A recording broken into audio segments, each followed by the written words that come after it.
All right, Lily, it's your turn now to talk to me Hi. about the market update. How are you today, this morning? Yeah, I'm good, good, good. Oh, I've been talking to you quite a bit the last couple of weeks. Now it seems like you are still super crazy. I want to share Yes. with us some of your activities recently. Well, I just got in a contract in Pleasanton. I negotiated it for 3 days, and I actually got a contract. So yeah, in Alameda. So yeah, I'm busy. I have clients looking at homes. So basically, a lot of people, a lot of buyers right now. The market is very hot, specifically for single families. Mm-hmm. So there is every area, like let's say San Jose. I just my clients brought me a house which they like in South San Jose, which is not a best neighborhood, right? So, but Yeah. still, the price point was 820, and somebody flipped the house. Schools are bad, and my clients wanted to submit, and they say, "What would you give for this house?" I would say 850 is the top because just like nothing sold in this area more than 750K, right? And you know Mm-hmm. what?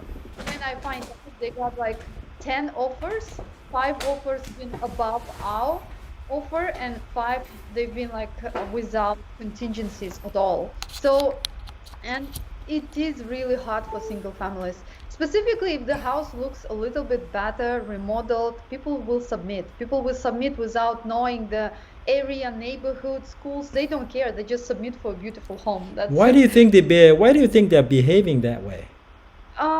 well, I think, like to my understanding, right? Like, so let's say if you have a good stock, right? So like at the companies, you have a lot of stocks, right? If you sold them out, you have pretty much a good cash on hand. So, and what happens on the market right now, the properties raise, like everything is like getting prices higher, right? Like every home sells for higher. So basically, if people have cash on hand, they don't want to hold the cash on hand.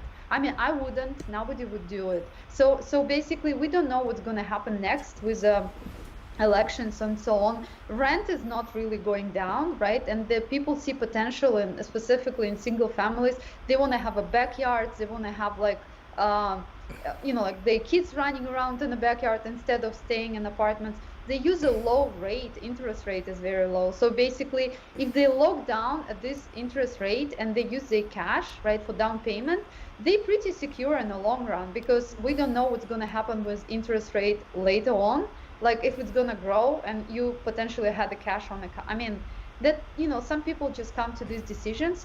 And plus, I think a lot of people do, like specifically with COVID, right? They don't want to stay in the condos, townhomes, rental properties. Mm-hmm. They just move to single families. So That's the Pleasanton deal, that one is in escrow now, right? Did you have a lot of competition on that one?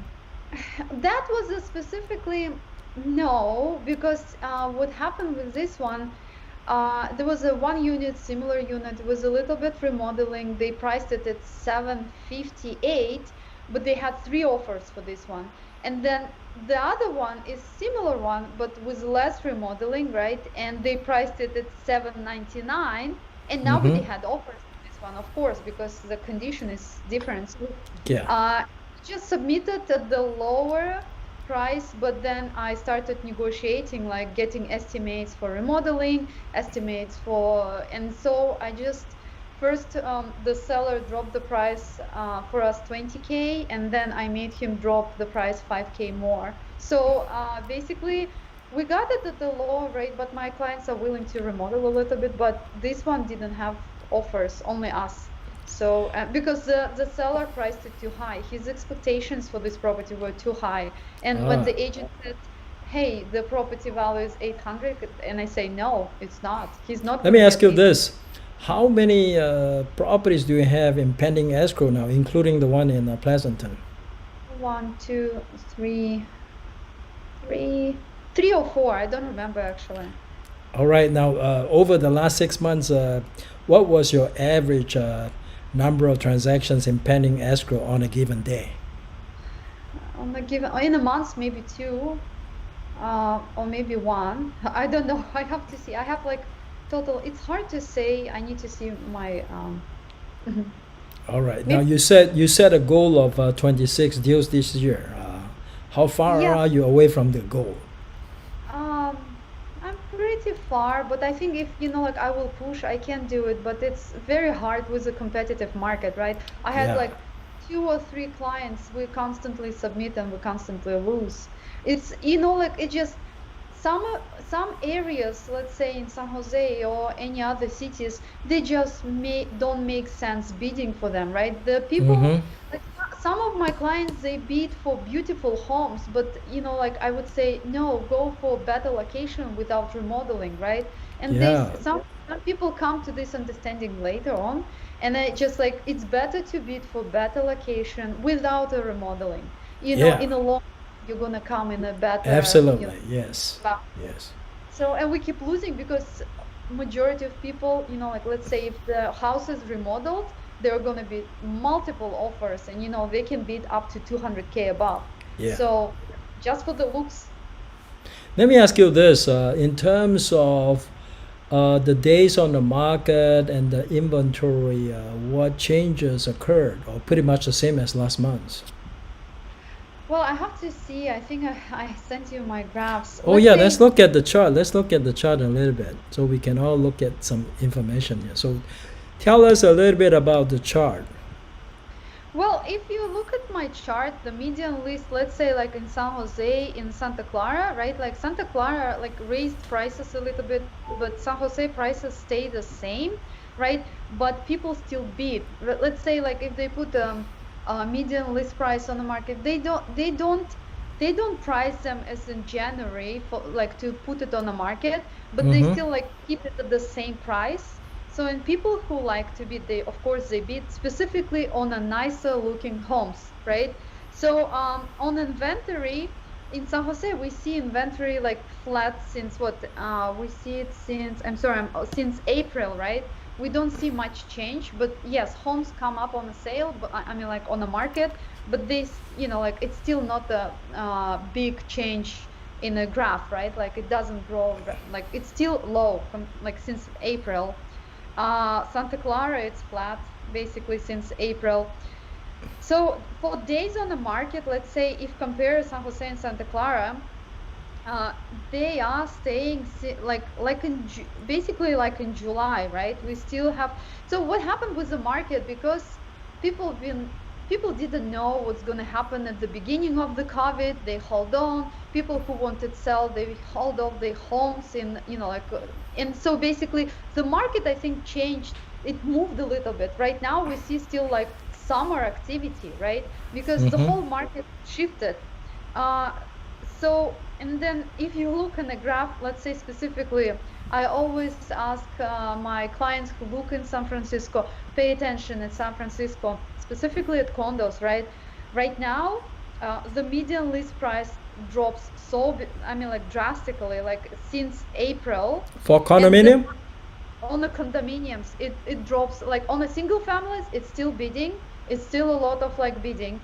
On a condos, it like if you look at the graphs, they fell like so much, and then the basically on the what I wanted on the inventory grows.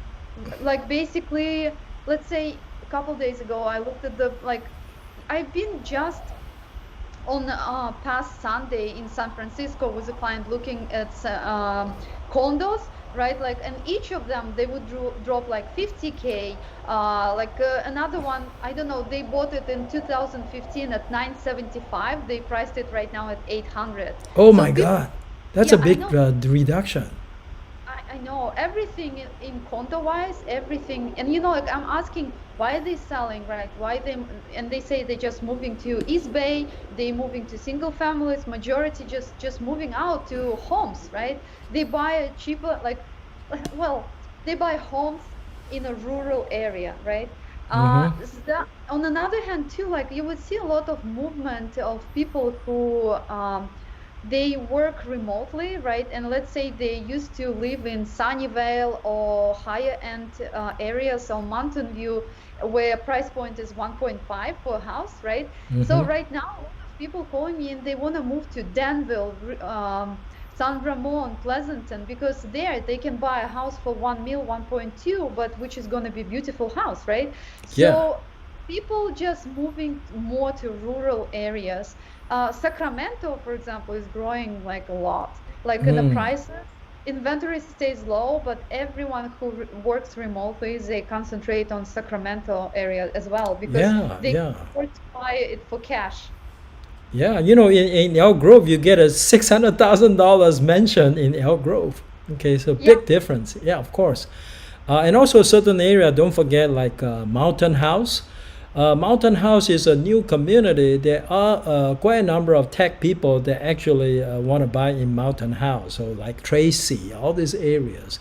I haven't dealt with property in Mountain House for quite some time now. So, but when I was working in an area, I saw a lot of interest. Let me ask you this. Now, earlier we saw the median price chart. Was that for condo and single family residence combined, that chart? It's a combined, yeah. But if you, let's say in San Jose, just let's say I would talk about San Francisco is completely different market. Okay, so from San Francisco, people run. Basically, if you have a condo in San Francisco, you don't want to be like, like in a COVID in a condo in San Francisco the whole day. That's one reason. And there is a problem with the bumps on the street. I mean, like there is a lot of problems in San Francisco. So condos, yes, they sell, they go move to rural areas, but you don't see such a big drop in condos or townhouses in the whole area like Pleasanton or let's say San Jose. San Jose, single families, yes, there is like a bidding wars on single families everywhere. Yes. If on condos and townhouses, you can negotiate, but if the ones which are nicer looking, still people gonna write, right? You might have two, three offers on this one, but in general, yeah, single families are more desirable. Condos, townhouses are less desirable. You can negotiate in some cases. Yeah. Now, aside from Pleasanton and San Jose, now what other cities did you have transaction recently? I have Alameda, then I have Yeah, one. Alameda. That's right. Tell us a little bit about Alameda. Uh, are you seeing a price reduction in a condo in Alameda? A little bit, yes, yes. So you see Okay. a lot of condos, hanging down. And the problem is, I see a lot of condos which are, like placed for sale by Redfin agents, like, and I have one condo specifically, like we are in contract with my client, and I wanted to call this agent, Redfin agent, just to find out why, like just to look as a comparable, right? She didn't even pick up the phone, and she's on the market like what for a week and a half, and I don't understand, like I'm always on a call, people call me, I pick up my phone all the time, and she's trying to sell a property and she didn't even pick up my phone like 3 times, right? Yeah. So on the condos, I think her condo might go down in the price because she is not responsive. I mean, so it depends who is like who's putting on the market first, right? And then the ones which are uh, looking at the ocean, they will sell with a good price. Yes. The ones which are in the buildings, like like not good community, they would go down in price, right? So a lot of them, yes, you can negotiate. And let's say like if the condo, we are right now in a contract for a condo in Alameda. In let's say in December last year, this condo was priced at 670, right? Right now we're getting it at 600K. Oh, So wow. it just need a little bit updates, but it's not updates for 70K. It's still a Oh, good deal. So okay. Well, now what do you say to investors who is actually standing on the sideline? Is it appropriate for them to stand on the sideline and wait for the right moment to get in? Some people are waiting for the foreclosure wave to come. well, you know, I have this question always constantly asked by my clients and on my webinars. And so all I'm saying that to them that like 40 about 35 to 40% of all properties in here, they like in Bay Area specifically, they Mm-hmm. purchased they cash purchases, right? Basically, most of them paid out. Like most of them have a big equity, and before people start losing their properties, right? They have a multiple steps before foreclosure. Like people Okay. who have big equity on the homes, they're not gonna lose their homes. Yeah. Like, and the inventory is so low. Even if these homes come up to the market, they still gonna go. Like Of it's course. not Of gonna course. it's not going to be drastic drop in prices. No, like Yeah. if Yeah. people expect homes for 1 mil to stay 600K, no, No it's never way. going Yeah. No way. to. All So, right, Lily, you got 1 minute. So in 1 minute, give us a 1 minute summary of the overall market in the Bay Area right now. it's the market in Bay Area is pretty hot, specifically for single families, right? So I hear a lot of people saying like, "Oh, we're moving away from Bay Area. We're moving away from Bay Area. We're going to Texas to those because we work on a remote works." But Mm-hmm. people who are here and they want to live here, they still hunt down for homes, and they're very active right now because people see this as an opportunity to use the rate and to park their cash. So that's why that might be an opportunity right now. I don't know what's going to be next. Like, I don't know how long we're going to stay remote. I don't know how many offices are going to close, but, if you compare rent, cash on hand, and good interest rate, that's probably an opportunity. All right, Lily, as you can see, people appreciate the information that you share with us. And that's a comment from Maggie. Maggie said, thanks, Lily, for sharing the marketing information. We're always appreciative of your contribution every single month. And it is kind of nice to see your success at the moment, and it's continuing. I think you are a great model in Centermac. I want to see that continue. And I will definitely want you back in November. We don't know what it's going to be like, but certainly you can come back and tell us that. Right, Lily? Yes, absolutely. I would be glad to. All right. Thank you, everybody, for attending our Centermac weekly sales training. I Thank you. appreciate it. And if you have not subscribed to our channel, please subscribe to the channel. If you like the show, please give us a thumbs up. We really appreciate it. And please also share this video with your friend. I will see you guys next month. And for now, I wish everybody have a nice weekend.